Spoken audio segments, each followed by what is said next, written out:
এই যেটা গান আছে দেখবা, গান ওই চালায়, ওই গানটা আমার যে কি গায়ে জ্বালা ঠেয়ে জানো, ওই গান শুনলি। আমার হরিচাঁদের ভক্ত যত, কেউ নাই অশ্বিনীর মতো, জানে যত মতু বাবাই। বড় কাঙাল ছিল অশ্বিনী গোসাই, কাঙাল ছিল তাই মনে হয়। এই তোমার কাছে কোনো একজন ভগবান এসে বললো তুমি কি চাও,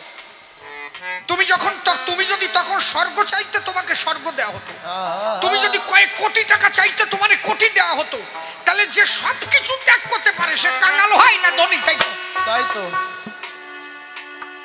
যে নিজের জীবনের সর্বস্ব ত্যাগ করে দিয়ে দিতে পারে তারে কাঙাল বলা যায় না ধনী বলা যায়? তাই তো। হরি বল হরি বল। বোঝা যাচ্ছে কি আমার কথা? তার মতো ধনী আছে কি? এ যার নাই সে দেবে কোথার থেকে? আর অশ্বিনী ছিল তাই বললো বাবা আমি আর কিছু চাই না, সব ত্যাগ করে দেবে।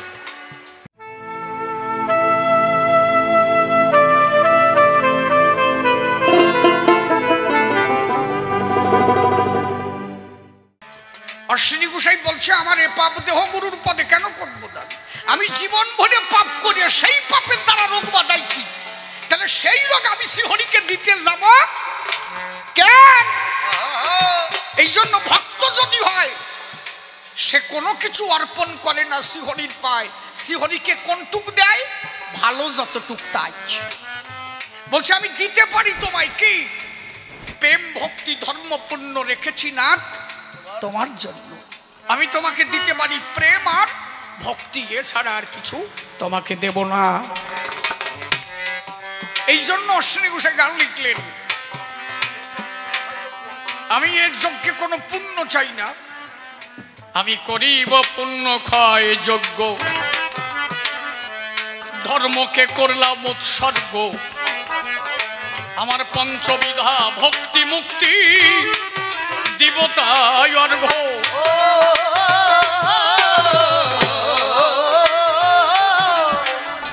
আমি বর্গ ফল অমৃতসর দিব, চতুর্বর্গ ফল। চতুর্বর্গ ফল কি? ধর্ম অর্থ কাম মোক্ষ।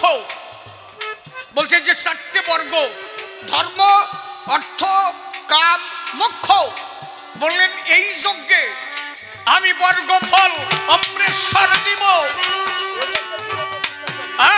আমি বর্গ ফল অমৃতসর দিব, আমি বর্গ ফল অমৃতসর দিব, এ যজ্ঞে দিব প্রতিষ্ঠা চন্দন, করেছি মহাযজ্ঞে আয়োজন, আয়োজন করেছি মহাযজ্ঞে আয়োজন।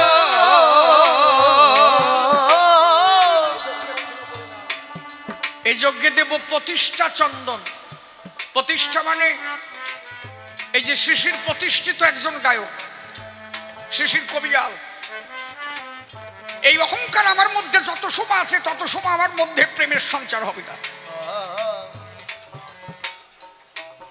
অশ্বিনী গোসাই বললেন যত সময় তোমার যশমান প্রতিষ্ঠা থাকবে তত সময় তুমি সেই প্রেম পাবা না। আমি মাঝে মাঝে একটু মহোৎসবে যাই, মাঝে মাঝে হরিভক্তের সঙ্গ করি। আপনাদের তারকনগরে আমার অনেক শিষ্য ছেলে মেয়ে আছে, আমি এখানে আসি প্রায়। একদিন এক ভক্ত আমার বললেন যে আপনি যদি এইভাবে মহোৎসবে আসেন আপনার কবি গান কে শুনবে? আপনার কবি গানে তো লোক যাবে না। তাহলে কেন? বলেন একদম প্রতিষ্ঠিত গায়ক যদি এইভাবে ঘুরে ঘুরে গান গায় তাহলে তারে দেখতে কি মানুষ যায়? আমি দেখলাম কথাটা ঠিক কইছে। তাহলে এই প্রতিষ্ঠিত আমি গায়ক, এই ভাবনা যদি আমার মধ্যে থাকে তাহলে আমি তো আর প্রেম পাবো না, আমি তো ভক্তি পাবো না। তোমার প্রেম ভক্তি পেতে গেলে ভক্তের ধারে যেতে হবে, ভক্তের সঙ্গে আলিঙ্গন দিতে হবে, ভক্তের চরণ ধুলা নিতে হবে। ওই চরণ ধুলা নেওয়ার সময় তুমি যদি ভাবো যে তুমি শিশির একজন বড় কবি তাহলে তুমি আর সেই ভক্তি পাবা না। এই জন্য প্রতিষ্ঠা ভেঙে চুরে যদি ভক্তের চরণ তলে চোখের জল দিয়ে পূজা দিতে পারো তবেই তুমি তারে পেতে পারো।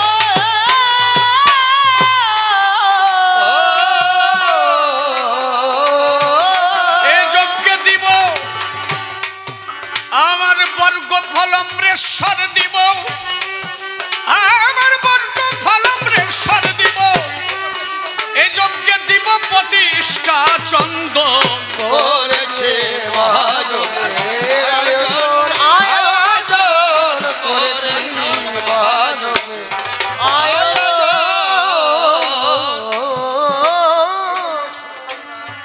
যজ্ঞের শোন পরিণাম,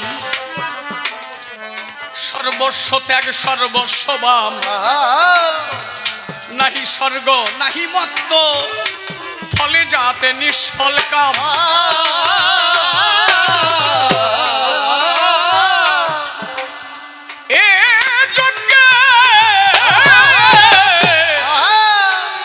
এ যজ্ঞের শোন পরিণাম, সর্বস্ব ত্যাগ সর্বস্ব বাম।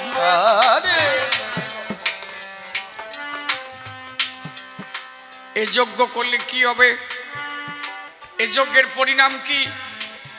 বলে এই যজ্ঞ আমি কি জন্য করছি? সর্বস্ব ত্যাগ, আমার বলতে আর কিছু রাখবো না, সর্বস্ব বাম, সব ত্যাগ সব বাম হয়ে যাবে।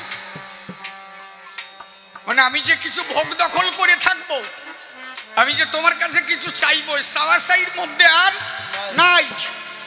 এই যজ্ঞের শোন পরিণাম, সর্বস্ব ত্যাগ সর্বস্ব বাম,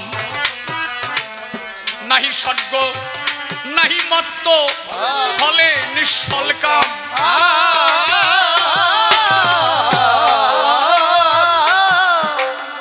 আমি তোমার কাছে স্বর্গ চাই না, এই যজ্ঞ করছি স্বর্গ পাওয়ার জন্য, এই যে সম্মিলন করছি স্বর্গ পাবো বলিয়া। সভাপতি যদি মনে করে ও ঠাকুর এত খাটনি খাটতেছি, মরার পরে যেন স্বর্গ পাই, তাহলে তুমি মতুয়া না। হে মতুয়ারা স্বর্গ নরকের ধার ধারে না। অশ্বিনী গোসাই পরিষ্কার বললেন, এ যজ্ঞের শোন পরিণাম, সর্বস্ব ত্যাগ সর্বস্ব বাম, নাহি স্বর্গ নাহি মত্ত, ফলে নিষ্ফল কাম। আমি স্বর্গ চাই না, মত্ত চাই না, কিছু চাই না। আমি চাই কি? তুমি যেখানে থাকবে তোমার চরণ তলে যেন জায়গা পাই, আমি যেন তোমার চরণ ভজিতে পারি।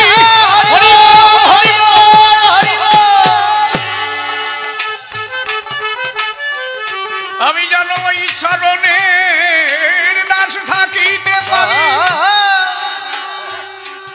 ওই একটু মাইক মাইক একটু।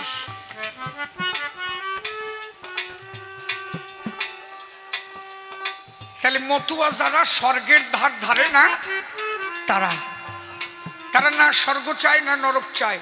অশ্বিনী গোসাই এক জায়গা বললেন, যেন স্বর্গ জেল এড়াতে পারি, নিবেদন করি গুরু রাঙা পাই। হরিবল হরিবল। মতুয়ারা স্বর্গটাকে জেলের ন্যায় মনে করে, জেল মনে করে। বলছে আমি স্বর্গে থাকবো না। জ্ঞান অনাদি সরকার একটা জায়গায় লিখেছিলেন, অকুল দরিয়ার মাঝিরে হারে মাঝি পার করো আমার। ওই গানের শেষের কলিতে অনাদি বাবু লিখেছিলেন, আমি এপার কি ওপারে যাব, আমার পারাপারের দরকার নাই, যেখানেতে থাকো তুমি রেখো চরণের দ্বার। হরিবল হরিবল। আমি স্বর্গেও যেতে চাই না, নরকেও যেতে চাই না, গোলকেও যেতে চাই না, তীর্থেও যেতে চাই না। আমি চাই গোবিন্দ তুমি যেখানে থাকবে, যেন তোমার চরণ প্রান্তে থাকতে পারি। হরিবল হরিবল হরিবল হরিবল।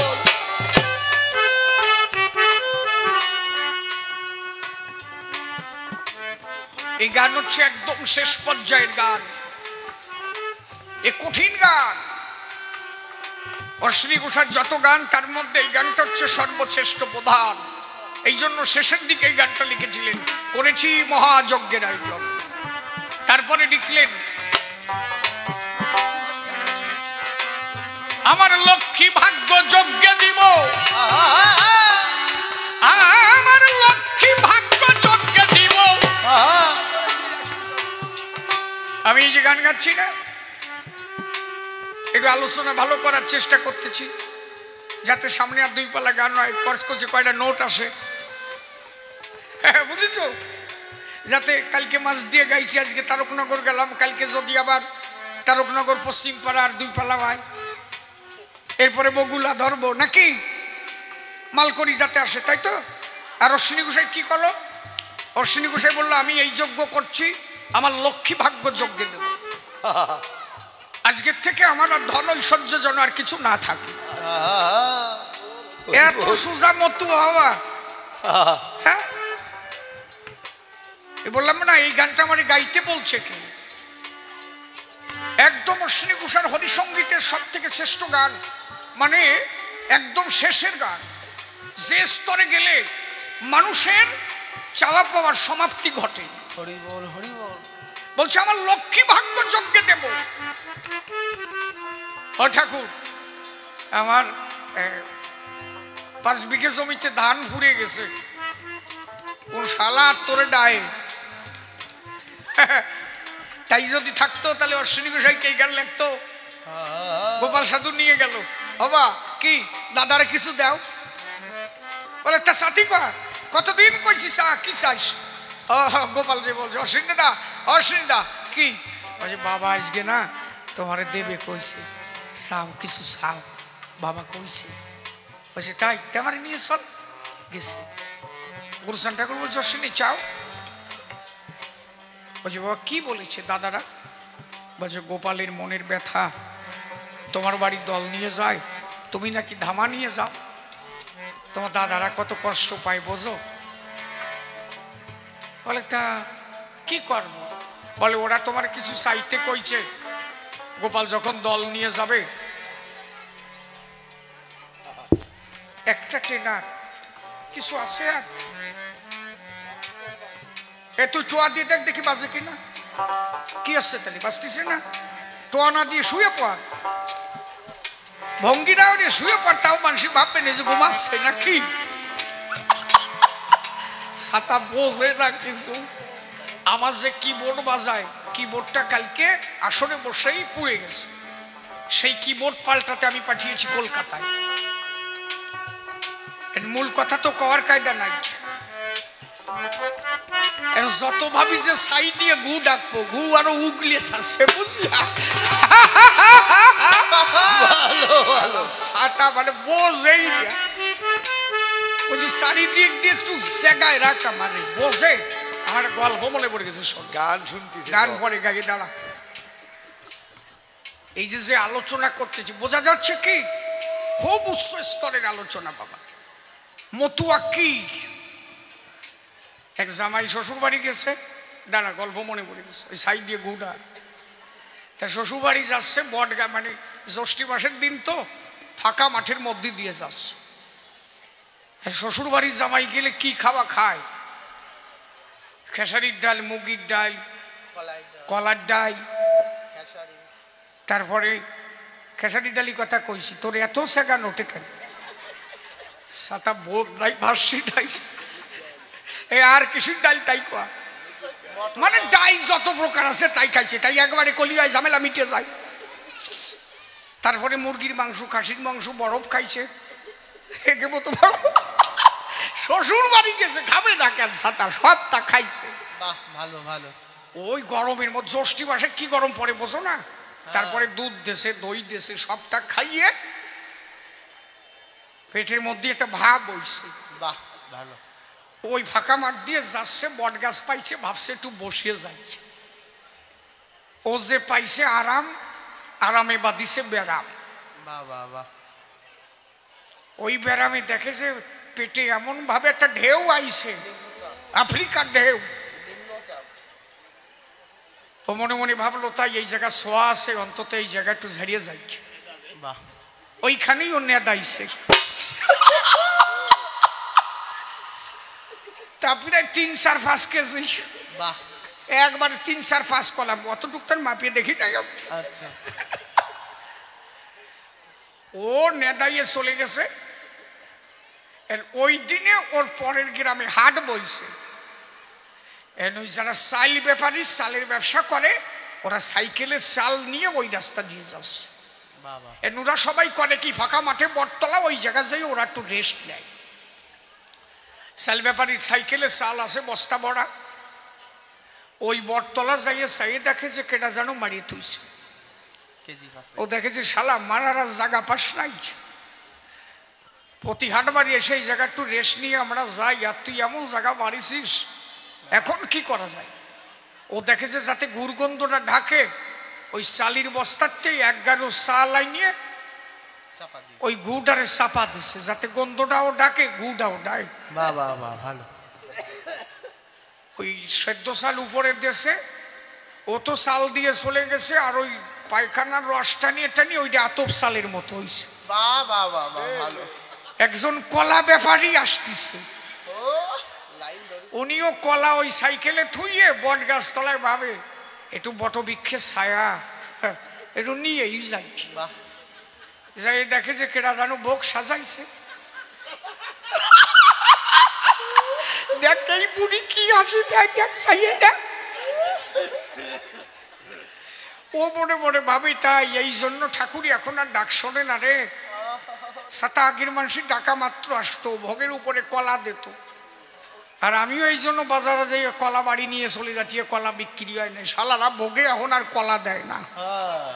এটা ভোগ দিছিস, একখানা কলা দিতি তোদের কি হয়? তাই তো দেখো যাকে আমি যখন কলা বেশি একখানা সুলিয়ে দিয়ে যাই, ও কলা সুলিয়ে সাজায় সাজায় দিয়েছে, ও সাজাই দিয়ে চলে গেছে। এইবার গুড় ব্যাপারী আইছে, সিরিয়াল ধরেছে, ওই রাস্তা দিয়ে দেখে যে গুড় ব্যাপারী যাচ্ছে। গুড় ব্যাপারী ভাবে কি, ওরে শালারা খালি কলা চাল দিয়ে সারিস, গুড় দিস না, মা কি ডাক শোনে? ও গুড় দিয়ে টান টান হয়ে সভা দেশে, মা আমার গুড় যেন বাড়ি না যায়। ও তো জানে না হাগা মা, তোলাই যে হাগা মা, ও তো তা জানে না। ও টান টান হয়ে সভা দেশে, মা আমার গুড় যেন বিক্রি হয়। এইবার একটা ধূপকাঠি আলা আইছে, বাহ বাহ, উনি ধূপকাঠি বেছে বেড়ায়। উনি দেখে যে ওরে শালারা সপ্তাহ দিছি সেটা ধূপকাঠি দিস নাই। দেখো তো তাই। উনি ওই ধূপকাঠি দিয়ে উনি মন্ত্র বলতেছে, সবাই সব দেখছে, তলায় যে কি আছে কেউ হাতায় দেখতেছে না, বুঝলিয়া। উনি যে ধূপকাঠি চারিপাশে দেশে, চারিপাশে দিয়ে মানে উনি হাতের মধ্যে দিয়ে ঠাসতেছে। ওই সেই ধূপকাঠি দিয়ে গেল। মনে 2-4 নোট আইছে, বুঝলি, তাই দেখি কাগজ দিছে, বুঝলি কি ঠাসা দিচ্ছে, ধরো মানে আমি বলছি মানে মাল আইছে রে বসে।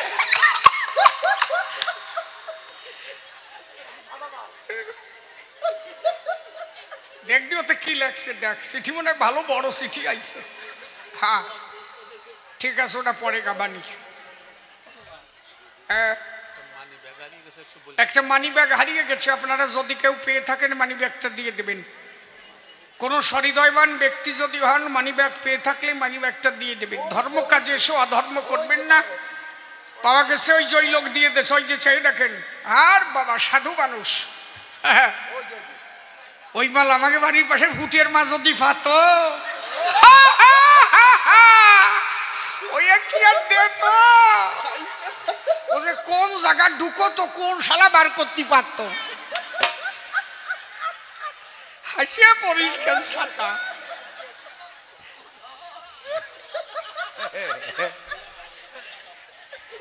এইবার ওই যে ঠাকুর মশাই ও তো ধূপকাঠি দিয়ে চলে গেছে, এখন ওই বাজার পুজো দেয় ঠাকুর মশাই, দেখবা হাটে হাটে ঠাকুর মশাইটা পুজো দেয় না, ফুটা দিয়ে বেড়ায়। উনি সাইকেল নিয়ে যাচ্ছে, উনি দেখে যে কোনোদিন এই বটতলা পুজো হয় না, ভোগ টোক সব দেশে, আমি খালি খালি আর আমার দক্ষিণে নেব না, পুজোটা করে যাই। উনি পইতে ধরিয়ে মন্ত্র আরম্ভ করেছে। উনি যে কি মার পুজো দিচ্ছে, উনি তো জানে না যে তলায় হাগামা বসে আছে। উনি পুজোর মন্ত্র দিচ্ছে, যদি রং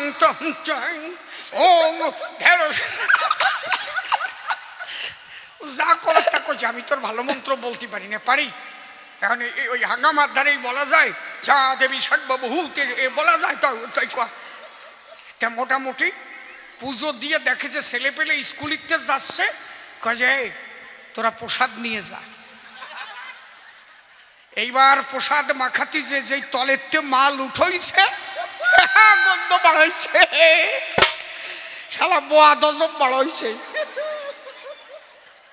এই জন্য আমি যত ভাবছি ঢেকে রাখবো, সেই তলা আগলাতি হলো তোকে ঠেলায়, ছাতা বোঝে না বাজা বোঝে না।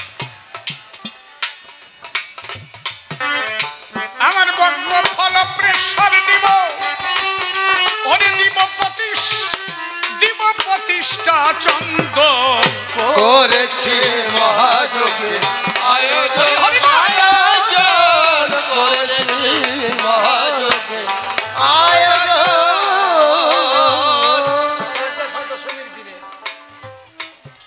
মতুয়া দুই,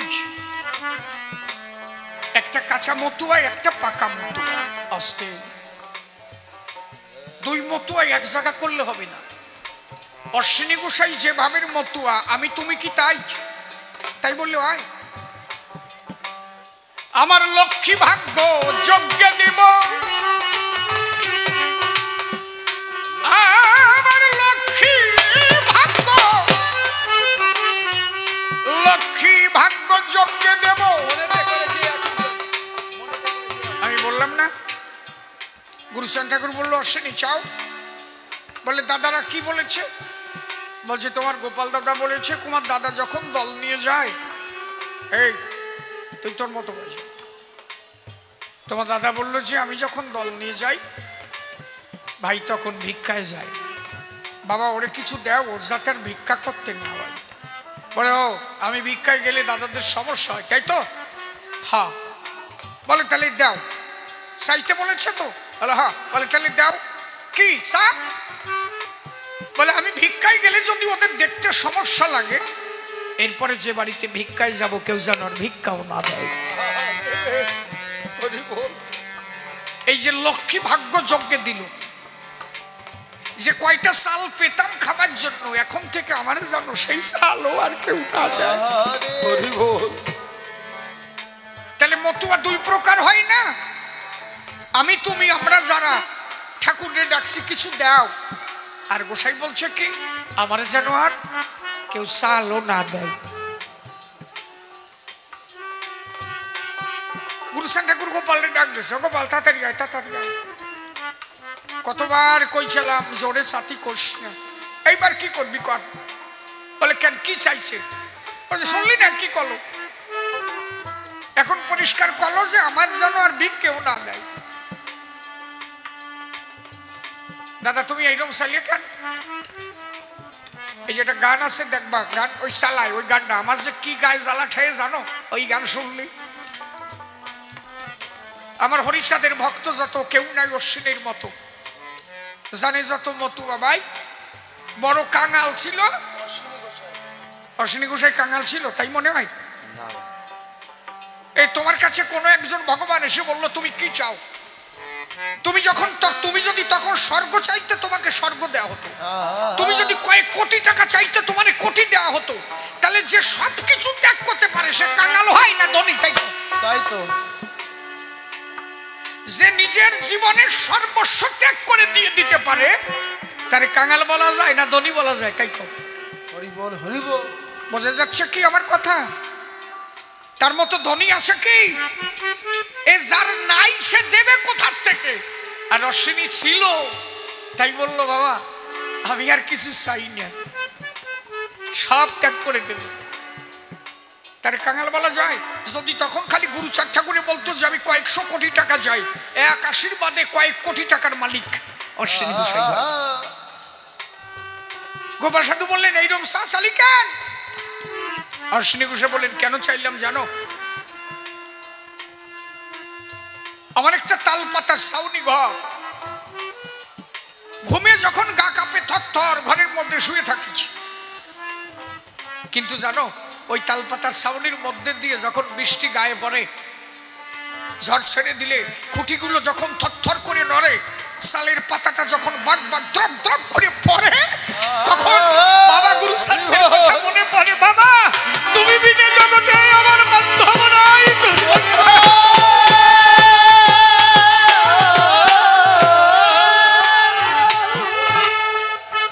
আমি যদি দালানে শুয়ে থাকতাম, আমি যদি দালানে থাকতাম, ওই ঝড় বৃষ্টি কোন সময় হয়ে যেত আমি বুঝতে পারতাম না, আমি কোথায় থাকতাম। আমি এই জন্য ছাউনির মধ্যে থাকি, যখন এক ফোঁটা বৃষ্টি বাইরে পড়ার আগে আমার গায়ে পড়ে, তখন আমার বাবার কথা আমার মনে পড়ে। এই জন্য তার দ্বারা এই গান লেখা সম্ভব। আমার লক্ষ্মী ভাগ্য যজ্ঞে দিব, আমার লক্ষ্মী ভাগ্য যজ্ঞে দিব, মনেতে করেছি আজ এই বিধান, করেছি মহাযজ্ঞে আয়োজন করেছি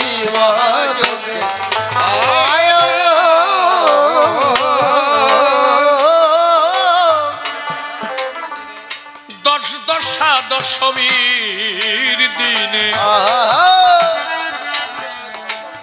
বসে প্রেম গঙ্গা পুলিনে আমার মহাযজ্ঞ সাঙ্গ করব বসে যোগাসনে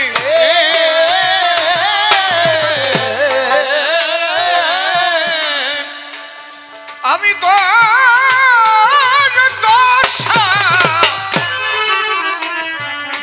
দশা দশমীর দিনে বসে প্রেম গঙ্গা পুলিনে আমার মহাযজ্ঞ সাঙ্গ করব বসে যোগ আসনে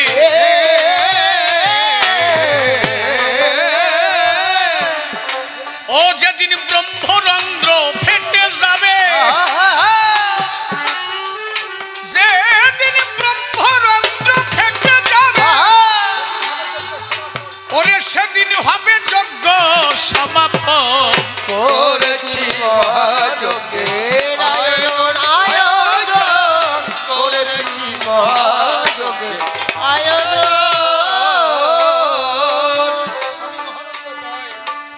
এই ব্রহ্মরন্ধ্র যোগাসনে বসে গোসাই বললেন আমার এই যজ্ঞ সেদিন সমাপন হবে যেদিন আমি যোগাসনে বসে জীবাত্মাকে পরম ব্রহ্ম দিয়ে বের করি ব্রহ্ম সত্তা থেকে এর বলে ব্রহ্মরন্ধ্র।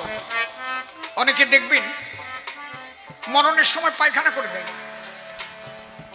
আত্মা ছাড়ার সময় দেয় কিনা মানে তার আত্মাটা ওই পায়ু পথে বের হয়।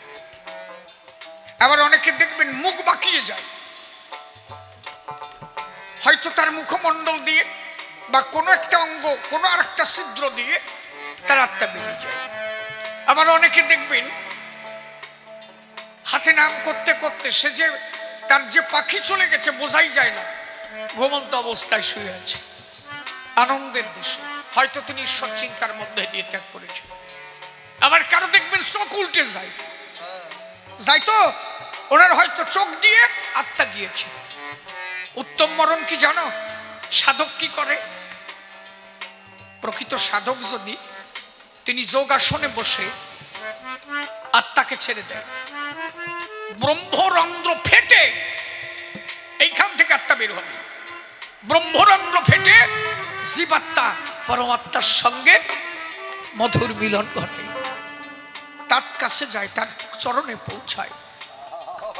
অশ্বিনী গোসাই তাই বলেছে যেদিন আমার ব্রহ্মরন্ধ্র ফেটে যাবে যেদিন ব্রহ্মরন্ধ্র যাবে ফেটে সেদিন হবে যজ্ঞ সমাপন করেছি মহাযজ্ঞের আয়োজন আয়োজন করেছি মহাযজ্ঞের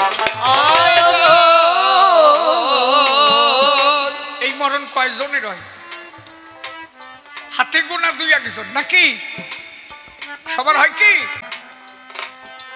আমার চোখে দেখা বললে ভুল হবে খবর পেয়েছিলাম বাংলাদেশে ছিল ভাইটেপাড়া তুলসী গোসাই আসতে তারক গোসাই ছাড়া কিছু বুঝতো না সবসময় তারক তারক বলে চোখের জল পেল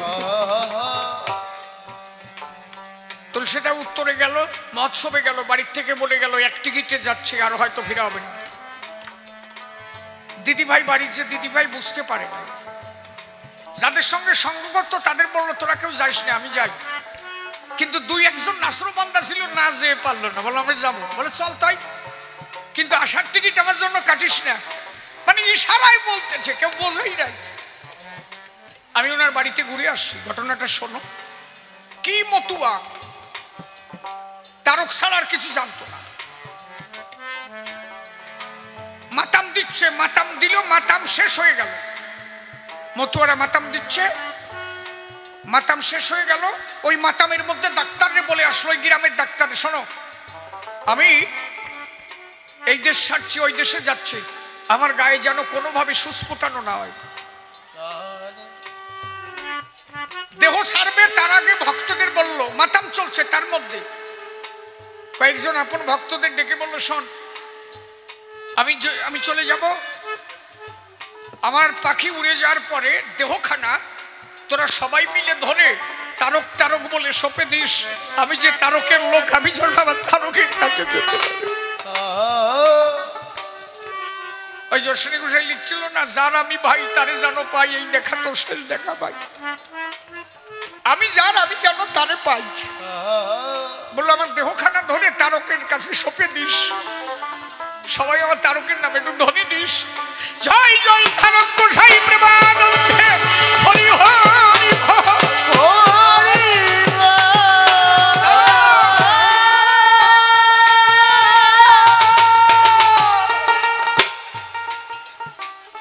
ওই যে তুলসীদা বলে গেল, মাতাম শেষ করে মন্দিরে গিয়ে যোগ আসনে বসলো। যোগ আসনে বসে ব্রহ্মরন্ধ্র ফেটে, যোগাসনে বসে গেল, ব্রহ্মরন্ধ্র ফেটে চারিপাশ দিয়ে রক্ত টপ টপ করে পড়তে লাগলো। এক ভক্ত গিয়ে সোয়া দিল, আজকে কাত হয়ে পড়ে গেল। ব্রহ্মরন্ধ্র ফেটে তার সঙ্গে মিলন হয়ে গেছে। সেদিন চলে গেল, ওই দিন রাত্রে আমি নিজে সেই বাড়ি গেছি। এ ভুলো কথা না। সেদিন চলে গেল, ওই দিন রাত্রে উনি বাড়িতে চলে আসলো। বাড়িতে এসে বড় ছেলের কাছে বললো, শোন, এরা খবর পেয়ে গেছে উনি দেহ ত্যাগ করেছে। বড় ছেলের বলে, শোন, ও যেই কইছে শোন, বাবা আইছে, ওর মারে জড়ায় ধরছে। বাবা তো মরে গেছে, বাবা আসছে কেন? ওর মারে জড়ায় ধরলো। একদম তুলসী গোসার পাশের বাড়ি একজন মুসলমান, তার বয়স 95 ইয়ার্স, 95 বছর। তুলসীদা ওনার কাছে গেল। উনি একজন পীর বাবা, ভালো একজন সাধু মানুষ। তুলসীদা ওনার কাছে গিয়ে বলল, কি আচ্ছা কি, আমি দেহ ত্যাগ করেছি। আমি বড় ছেলের কাছে কিছু কথা বলতে আসছিলাম, ও তো আমার কথা শুনলো না, ও ভয় পেয়ে ওর মারে জড়াই ধরছে। একদম প্রত্যক্ষে কথা হয়েছে। সেই মুসলমান এখনো বেঁচে আছেন। আমি নিজে তার সাথে কথা বলে আসছি, আমার একটা ভিডিও ছাড়া আছে সেই মুসলমানের। আমি ওনার কাছে জিজ্ঞাসা করেছিলাম, এটা কি ভুলো সাতাম না সত্য কথা? উনি বলেছিল, আমার সাথে কয়েক ঘন্টা কথা হয়েছিল তুলসীর। শুধু আমার বলেছে যে আপনি মুসলিম সম্প্রদায় আর আমি হিন্দু সম্প্রদায়, মূলত ওই দেশে তো কেউ আলাদা নয়। আপনাকে আমি যা বলে গেলাম আপনি কাউকে বলবেন না, তবে আপনার সাথে যে আমার কথা হয়েছে এটা আপনি মনে রাখেন। উনি শুধু আমার একটা কথা বলল, যে আমি যে ধন হারালাম আর আমি সে ধন ফিরিয়ে পাবো না। একজন মুসলমান হয়ে আমার কাছে কেঁদেছিল, চোখের জল ফেলেছিল। বললো, আমার সঙ্গে অনেক সময় কথা হয়েছিল, এবং তোমার চাচিমা ঘরের থেকে বারবার আমারে বলেছিল, কে কথা বলে? আমি তোমার চাচিকে বলেছিলাম, আমার অন্য একটা লোকের সাথে কথা বলছে, তুমি এখন আর আমার কাছে এসো না। সেই তুলসী গোসাই ব্রহ্মরন্ধ্র ফেটে যোগাসনে বসে দেহ ত্যাগ করেছিল। এমনও হয়, যদি প্রকৃত মতুয়া কেউ হয়। এই জন্য আমার অশ্বিনী লিখলো, যেদিন ব্রহ্মরন্ধ্র যাবে ফেটে, সেদিন হবে যজ্ঞ সমাপন। করেছি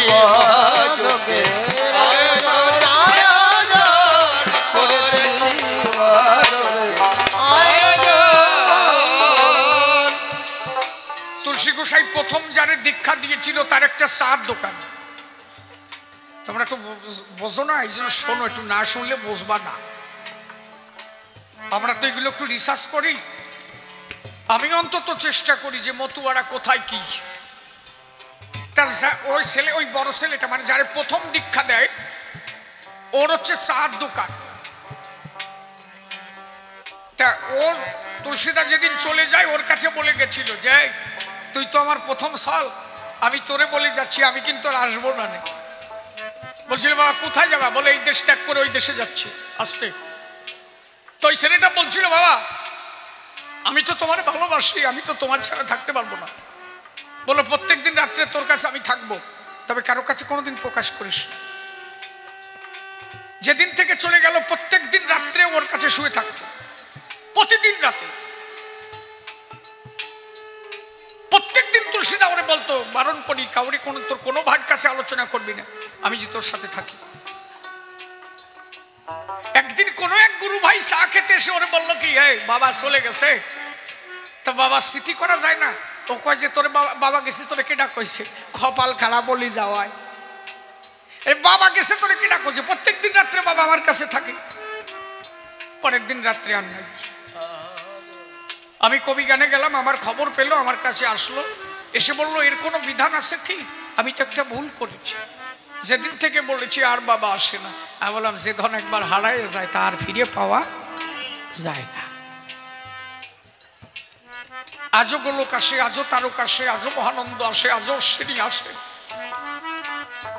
আমার গুরুচান কথা দিছিল না, অশ্বিনী তোর গান যে জায়গা হবে, আমি আর আমার বাবা দুইজনে এই জায়গা থাকবো, তাহলে এই জায়গা আমার অশ্বিনী তারকের গান হয়। এখানে হরি গুরুচান অবস্থিত।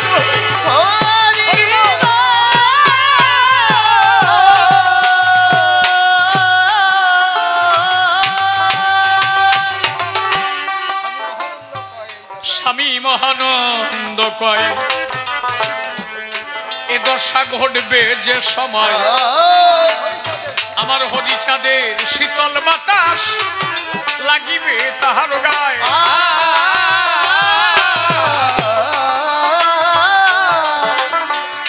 ওরে স্বামী, স্বামী মহানন্দ কয় এ দশা ঘটবে যে সময়, আমার হরিচাঁদের শীতল কিরণ লাগিবে গায়ে।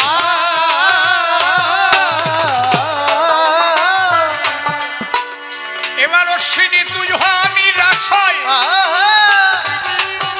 হরি বলে অশ্বিনী তুই হানি রাশয়, অশ্বিনী তুই হানি রাশয়, এ যজ্ঞের ফলের কি আর প্রয়োজন? করেছি মহাযজ্ঞ